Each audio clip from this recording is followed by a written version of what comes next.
No, we're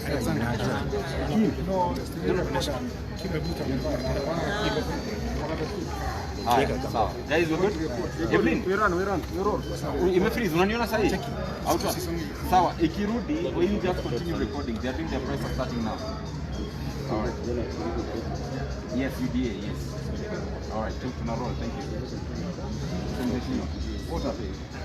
Well, we are here this evening because as we were training our agents a few hours ago, as you are all aware, there is a by-election in London Ward, Nakuru County tomorrow.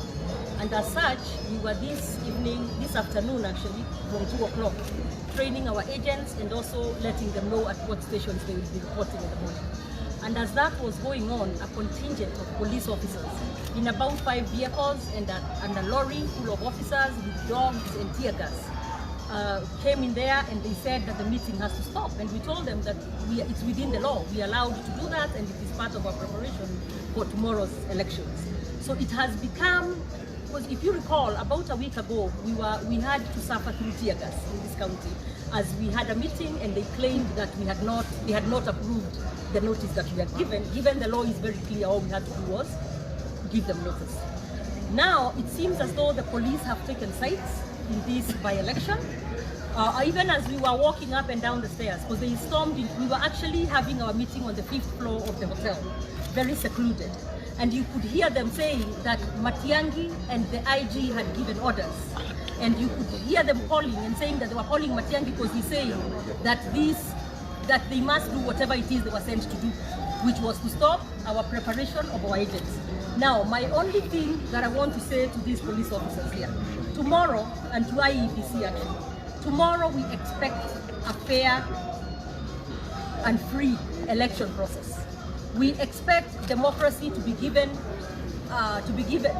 we expect them to give way to democracy so that the voters of London can decide who they want to vote for, decide who their MCA becomes without intimidation by the police, without the police trying to become political in, obviously, which is very clear, trying to get one candidate elected over another. So what we are saying to the police force is your work is to provide security tomorrow, not to come and help one party or one side or one party have a leg up. We saw just last week the police supervising the bribery of voters in London Ward at Arama's house. And I have called upon IEBC to also tell us, since that clip was circulated all over the media and we send it to them, what actions have they taken when it's so blatant that voters were being bribed with police in their uniform standing there and supervising the bribery? So we are saying tomorrow to the police officers, we expect, Matiang'i also, you need to step out of this process. The IG of police, you know your work and the law is very clear. You are not political officers. You need to stop being political. You need to stop using the police to do your job of getting a certain candidate elected. The people of London have made their mind up, and I am sure that they will make their will done or their will felt at the ballot. So we shall be here, we shall not be intimidated, but we are calling upon the police to behave in the way that the law expects them to behave. Otherwise, in the future, they will carry their individual burden. I think this is a very sad time in Kenya because the reason why the 2010 Constitution made the National Police Service an independent body, independent of the executive.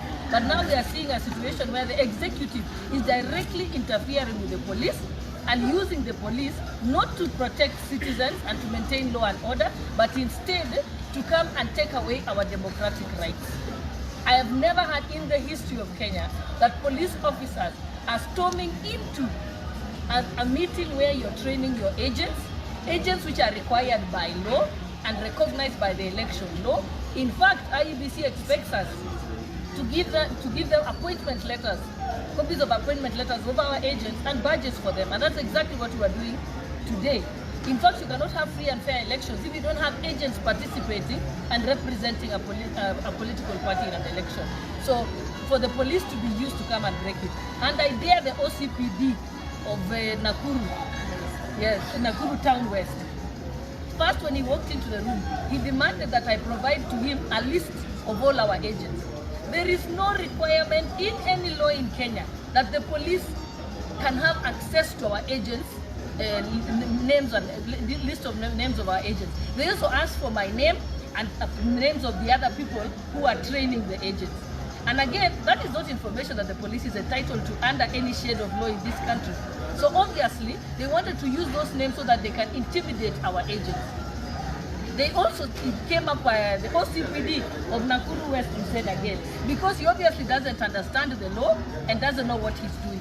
Because he even went on to tell me that now that we have established you're in a training of agents, the other offense that we are supposed to have committed is that we should have been holding the training in Nakuru Town West instead of having it in Nakuru Town East. Again, we can train our agents anywhere. We can train our agents in Nairobi, we can train them in Eldoret or America for that matter. There is nothing preventing us or prohibiting us to do it. So when we reach the point where police are creating their own laws and enforcing them, and that same OCPD came to our peaceful meeting, training, they walked in and he was carrying 2 tear gas canisters. Yet there had been no fracas there. So why was an OCPD carrying canisters? And then after that he told us he's giving us 20 minutes and we should break up the meeting. And he was carrying 2 canisters. By the time it reaches a point where an OCPD is carrying tear gas canisters, and he's not an anti-riot police, and neither were they deployed, because we didn't have a situation of any violence at that place. So it is unfortunate. We are pleading with the Inspector General of Police to please refuse to be misused, because you're an independent office. And that is why Kenyans took the pains of putting it in the Constitution. Now we've gone back to pre-2010 Constitution times. It's definitely clear to us that the policemen are under immense pressure, and they told us as much, that they are under immense pressure to assist one of the candidates in their own ward, so that the Mkubwa does not become frustrated to win. That pressure is extremely clear to all of us. Although the OCPD came to us with canisters, he was always on call in Nairobi, and we are told that the CS Matiang'i has been told in no uncertain terms that he must do everything possible, using all powers bestowed upon the office of the CS, and to ensure that they tilt the results of tomorrow in favor of a candidate whom they know for sure that he has lost. So our friends are sensing defeat. They must accept the decision of the people. We call upon the people of London Ward to come out in large numbers without any fear or favor, because it's becoming so clear that their voice is very important, and that some people are panicking because of their voice. And we believe that victory is ours tomorrow. There should be no reason for fear. We have identified the culprits. There are a few persons in our office, the CS Matiang'i, IG Mutiambai, and a few officers. They are frustrating here in the county, including those who are in the county administration, the DCCs, and particularly the one in Nairobi, Nakuru Town West. They are very few. We have captured their names. We know what to do with them after this tomorrow. They will face the full force of the law, and they will be individually responsible. And when we say individually responsible, I want to remind my friend Matiang'i that the things he's trying to do now will follow him even after office. And we have a system. We appreciate our friends from the civil society and other agencies who are busy documenting the human rights violations, which have been shared both to government offices, including PPOA, but also to international community. We want to thank our friends in the international community who have been in touch with us, and I've gladly received all the messages and information we've given them, and we know that at the right time, international agencies are going to deal with the things we said. Kenya is now a member of the UN Security Council, and unfortunately, they are not behaving responsibly as they ought to, because they are members of the UN Security Council.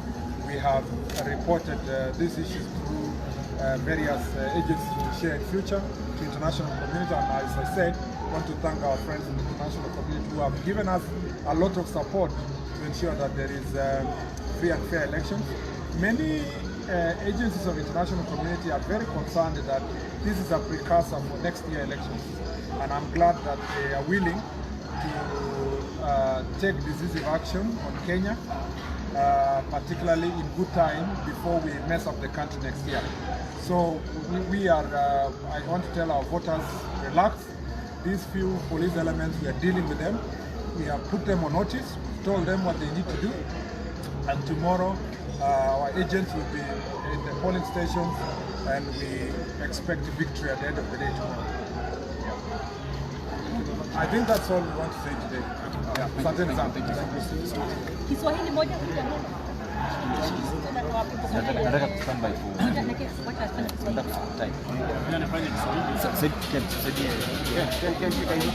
nataka kustand by for. Tungependa kusema ya kwamba tunatarajia election ya kesho iwe free and fair.